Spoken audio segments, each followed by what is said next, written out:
ذرا سوچئے ایک بار، اگر وہ انسان لندن نہیں گیا ہوتا، اگر اس رات 1992 میں جب فوجیوں کے بوٹ کراچی کی گلیوں میں گونج رہے تھے، اگر اس وقت الطاف حسین نے اپنا سوٹ کیس پیک نہیں کیا ہوتا، اپنا پاسپورٹ نہیں اٹھایا ہوتا اور وہ برٹش ایئر ویز کی فلائٹ میں نہیں بیٹھا ہوتا، تو آج پاکستان کا نقشہ کیسا دکھتا؟ یہ صرف ایک سوال نہیں ہے، یہ ایک ایسی کہانی ہے جس میں 3 کروڑ کراچیوں کا درد ہے، ایک تحریک کا خون ہے اور پاکستان کی سیاست کا وہ روکھا ہوا دروازہ ہے جس کے پیچھے نہ جانے کتنی آلٹرنیٹیو ہسٹریز دفن ہیں۔ آج میں آپ کو وہ سب بتاؤں گا جو ہسٹری بکس میں نہیں لکھا گیا، جو تاریخ کی کتابوں میں نہیں لکھا گیا، جو نیوز چینلز نے کبھی ڈسکس ہی نہیں کیا۔ یہ ہے پاکستان کی وہ کہانی جو کبھی ہوئی ہی نہیں مگر ہو سکتی تھی۔ اگر آپ پاکستان کی ایسی انٹولڈ سٹوریز سننے میں انٹرسٹڈ ہیں جو مین سٹریم میڈیا کور نہیں کرتا، تو سبسکرائب بٹن ابھی دبا دیں اور تیار ہو جائیے، کیونکہ یہ صرف ایک ڈاکومنٹری نہیں ہے، یہ ایک سفر ہے اس رات کی طرف جو پاکستان کی سیاست اور مہاجر کمیونٹی کے لیے بہت اہم تھی۔ 1984 میں پاکستان ایک اندھیروں میں ڈوبا ہوا ملک تھا، ضیاء الحق کی آمریت تھی، پریس پہ پابندی تھی، سیاسی پارٹیز بینڈ تھیں، لیکن ایک نوجوان الطاف حسین جس نے کراچی یونیورسٹی کے ہاسٹل میں بیٹھ کے کچھ لڑکوں کو اکٹھا کیا اور ایک تحریک کی بنیاد رکھی جس کا نام تھا متحدہ قومی موومنٹ۔ اب یہاں ایک چیز سمجھنا ضروری ہے، MQM صرف ایک پولیٹیکل پارٹی نہیں تھی، یہ اس مہاجر کمیونٹی کی آواز تھی جو 1947 میں سب کچھ چھوڑ کے پاکستان آئے تھے اور پھر انہیں یہاں بھی آؤٹ سائڈر سمجھا گیا۔ نوکریاں نہیں، رسپیکٹ نہیں، ریپریزنٹیشن نہیں۔ الطاف حسین نے اس درد کو اپنی آواز دی اور کراچی نے جواب دیا، اتنی تیزی اور شدت سے کہ 1988 کے الیکشنز میں MQM کراچی اور حیدرآباد کی انڈسپیوٹڈ کوئین بن گئی۔ یہ کوئی سیاسی کامیابی نہیں تھی، یہ ایک ریولیوشن تھا، لیکن ہر ریولیوشن کی ایک سزا ہوتی ہے اور پاکستان میں جو زیادہ طاقتور ہوتا ہے وہ سسٹم کو بے سکون کرتا ہے۔ 1992 میں آرمی نے آپریشن شروع کیا جس کا آفیشیل نام تھا آپریشن کلین اپ، مگر کراچی کے لوگوں کے لیے یہ کچھ اور ہی تھا۔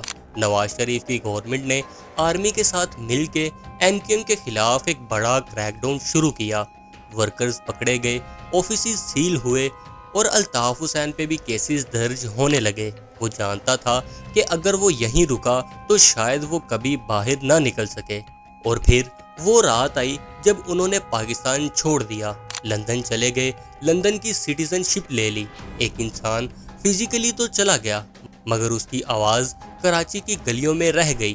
کئی سال گزر گئے، فون پہ تقریریں ہوتی رہیں، سیٹلائٹ لنکس کے تھرو جلسے ہوتے رہے، مگر الطاف حسین کی سیاست ایک ایسی گہری کھائی میں گرتی رہی جس میں نہ وہ خود پورا تھا نہ وہ لوگوں کے ساتھ پورا رہ سکا۔ اور اب اصلی سوال آتا ہے، اگر وہ نہ گیا ہوتا، اگر اس نے اس رات اپنا سوٹ کیس بند نہ کیا ہوتا، تو شاید، اور میں شاید اس لیے کہہ رہا ہوں کہ ہسٹری کوئی سمپل ایکویشن نہیں ہوتی، تو شاید کراچی کی جو سیاست بنی وہ بالکل الگ ہوتی۔ سمجھیے کیسے؟ پہلے نمبر پہ MQM کا اندرونی ٹوٹا ہوا سٹرکچر، لندن سے ریموٹ کنٹرول لیڈرشپ نے پارٹی کو ایک ایسی آرگنائزیشن بنا دیا جہاں فیصلے کراچی میں نہیں ایک الگ ملک میں ہوتے تھے۔ ورکرز کنفیوز رہتے تھے اور جب بھی پارٹی پر پریشر آتا ایک فون کال پہ سب کچھ پلٹنا پڑتا تھا۔ اگر الطاف حسین پاکستان میں ہوتا، گراؤنڈ ریئلٹی سمجھتا، تو شاید MQM ایک کوہرنٹ، زیادہ اکاؤنٹیبل پولیٹیکل فورس ہوتی۔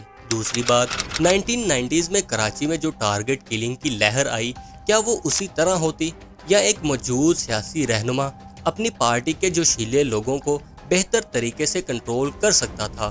یہ سوال انکمفرٹیبل ضرور ہے مگر آنیسٹ ہے۔ اور تیسرا اور شاید سب سے بڑا پوائنٹ پاکستانی جمہوریت کے ایک گہرے خلا کی طرف اشارہ کرتا ہے۔ اربن سندھ اور مہاجر آواز کی نمائندگی اگر الطاف حسین خود سامنے رہ کر کرتے تو اس کے 2 ہی نتیجے ہو سکتے تھے، یا تو یہ قیادت انتہائی کامیاب ہوتی یا پھر مکمل طور پر تباہ کن۔ دونوں اپوزٹ راستوں کی پاسبلٹیز تھیں، مگر یہاں ایک اور ٹوسٹ ہے۔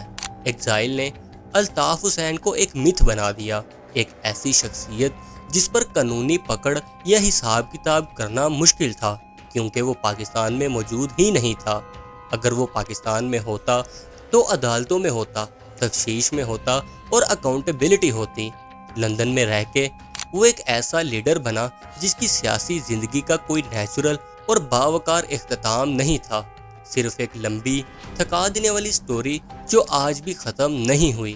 اور کراچی نے ہارنا سیکھ لیا، MQM ٹوٹ گئی، فیکشنز بنے، پاکستان تحریک انصاف آئی، پھر پاکستان پیپلز پارٹی، اور اس مہاجر کمیونٹی کی آواز جو 1984 میں اتنے زور سے اٹھی تھی، وہ آج بھی اپنے لیے کوئی متحدہ پلیٹ فارم ڈھونڈ رہی ہے۔ پاکستان کی ہسٹری ایک ایسی کتاب ہے جس کے بہت سے پیجز بند ہیں، کچھ پیجز آرمی نے بند کیے، کچھ پیجز عدالتوں نے، کچھ پیجز خود ان لوگوں نے بند کیے جنہیں کہنا تھا اور کہہ نہیں سکے۔ الطاف حسین کا ایگزائل صرف ایک آدمی کی کہانی نہیں ہے، یہ ان تمام آوازوں کی کہانی ہے جو سسٹم سے انکمفرٹیبل ہو جاتی ہیں اور پھر سسٹم انہیں باہر کر دیتا ہے یا انہیں مجبور کرتا ہے کہ وہ خود نکل جائیں۔ تو اگر وہ نہ گیا ہوتا، شاید پاکستان بہتر ہوتا، شاید برا ہوتا، شاید کراچی آج الگ ہوتا، یا شاید وہی ہوتا۔ اس کا جواب آپ کمنٹس میں لازمی دیجیے گا۔ یہ سوال پوچھنا ہی اس لیے ضروری ہے تاکہ ہم سمجھیں کہ آج جو پاکستان ہے وہ کس نے بنایا اور کیوں۔ چینل سبسکرائب کر لیں اور نوٹیفیکیشن بیل دبا دیں، کیونکہ پاکستان کی ایسی اور بہت سی کہانیاں ہیں جو ابھی تک کسی نے نہیں سنائیں۔